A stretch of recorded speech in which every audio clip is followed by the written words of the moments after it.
The Euphrates River is one of the most important global rivers that are significant. It's home to an abundance of animal and plant life, and it supplies water to countless numbers of people. However, there's a peculiarity with the river Euphrates that is additional astounding compared to its size or salutations. Hello and welcome to KYC News. Please don't forget to subscribe and hit the bell icon. In this video, we're about to learn some horrible Euphrates River discoveries that will make your mind off. Iraq is experiencing one of the worst droughts. That was years ago. The nation's archaeologists will, despite the fact that gain from this for farmers, the news is grim. An old archaeological site or sites that their research has revealed rivers in the Euphrates are drying up, others previously undiscovered. The drought opened up a whole new realm of potential in support of Raytib Ali al-Kubaisi, the region of the antiquities of Anbar department, the Anbar near the Euphrates. He claims the river was where civilization first emerged. Everyone thought Anbar was just a without any historical importance, the desert, but it turns out that this area is one among Iraq's most important ancient structures in the first region. He asserts that this is where Iraq was supposed to be populated. The area's Euphrates River was, as a result of Saddam Hussein, middle of the administration, an area of 120 miles was drowned in the 1980s. Terrain near the Syrian border with Iraq. Officials report that a significant reservoir that formerly extended as far as dropped by an amount that the eye could see incredible 90% since the summer. Raytip asserts that prior to the region being flooded, at least 75 historical sites had only partially been excavated, spanned the full range of human experience historical period. From 3000 BC to the Jewish settlements from the Sumerian and Roman eras, there were also drowned people. From antiquity. Raytip, however, has been able to investigate first time in particular places as a consequence of the retreating seas, like a cliff that includes several ancient graves were etched into its face. Raytip asserts that they are still valuable. Despite the water's oxidation harmed them horribly. I hope we could revisit these excavation sites. The work we begun all those years ago might if we had the money to finish it. Resources, but the drought is real. Previously rendered inaccessible, accessible historical sites. Suddenly, the coworker and Raytip became ecstatic about what they observed on this a particular day. They are covered with ceramic shards when they crouch close to what appears to be a historical stone wall. Ray Dibb states that he believes it's an ancient Roman irrigation channel. He says, "I've never seen this before. Where it was before all of this was buried when we drilled this area beneath the soil decades ago, but the floods are receding. Everything they are astonished by was revealed. Learn about it, but anxiety soon follows." The Joy Ray Dibb expressed his concern about there has been neighborhood looting. Only 10 guards are devoted to Anbar as there are sensitive archaeological sites. Several things in the area may find documents, jewelry, and coins, all of which expert thieves find attractive. He claims there are advantages for archaeologists in the while relying on fishermen during the Euphrates as a source of income. Saad Naji, a fisherman, suffered immensely. Remarked that the river level is really high. It is currently at its lowest point ever that we can remember. The is terrible. River fishermen are currently out of work. Saad, it is only 3 to 4 feet deep. Claims that unusual structures have standing out in the water. He makes a motion toward a stone that appears to be deteriorating, a bridge being lapped by gloom. He asserts that's not all, though.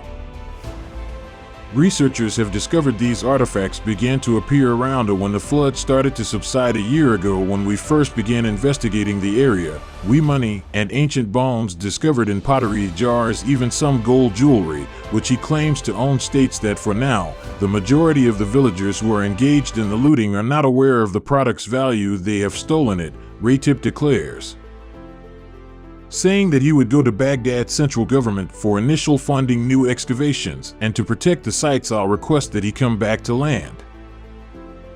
The area be thoroughly rescanned, and if they have the money, so we can get to work.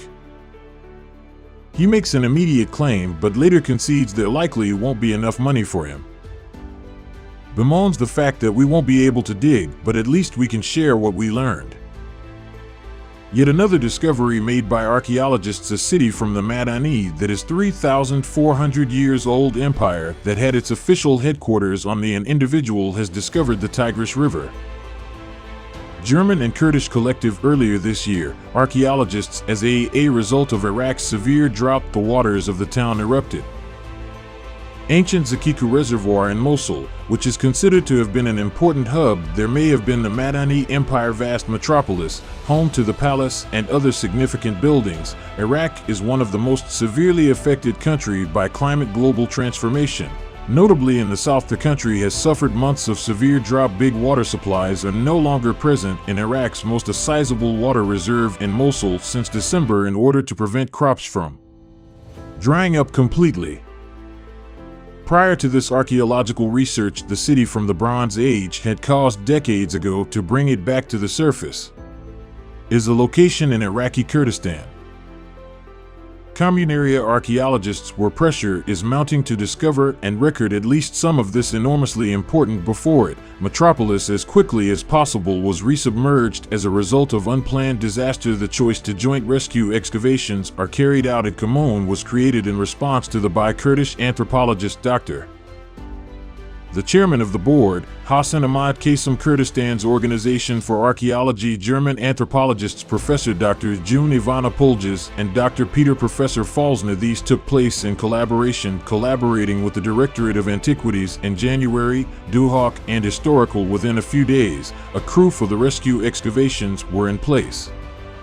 The foundation and thus supplied short-term funding for the project through the University of Freiburg. Extreme eagerness on the side of the German team of Kurdish archaeologists since it was unsure of when restoring the reservoir's water level. The researchers did a substantial percentage of the city's mapping, a massive walled-in fortress, huge multi-story storage facility known as towers, an industrial complex, and a structure discovered alongside a palace that has been previously discovered during a 2018 effort was fleeting. Extensive urban building complex during the Badani Empire that ruled over a substantial part of northern Mesopotamia. Ivana Polges asserts that Syria huge magazine building is especially important since it must have been used to store massive volumes of data.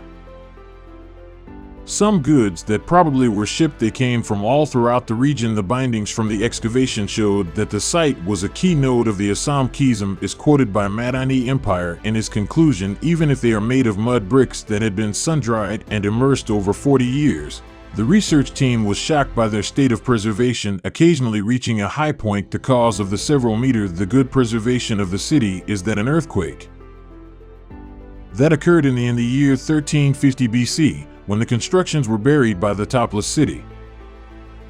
Walls. The 5 ceramic walls binding containers for a collection of there are over 100 cuneiform tablets. They were particularly noteworthy. Made in the middle of the Assyrian era, immediately following the catastrophic earthquake that demolished the city.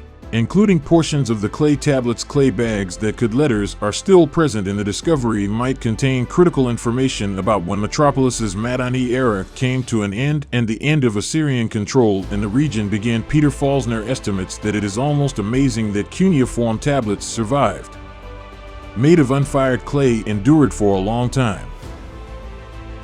Extended time spent submerged as a member of a thorough conservation endeavor with the help of the Gerda Henkel Foundation. The constructions that were dug up were entirely wrapped with snug-fitting plastic sheets and gravel on top, filled to protect them from further harm. A striking view of the rising water. This is carried out to stop water from the unbaked clay walls and any other more secret treasures that could exist currently. The region is within the ruins, fully submerged once more. I guess that's it for today. Just in case if you liked today's video, please like it.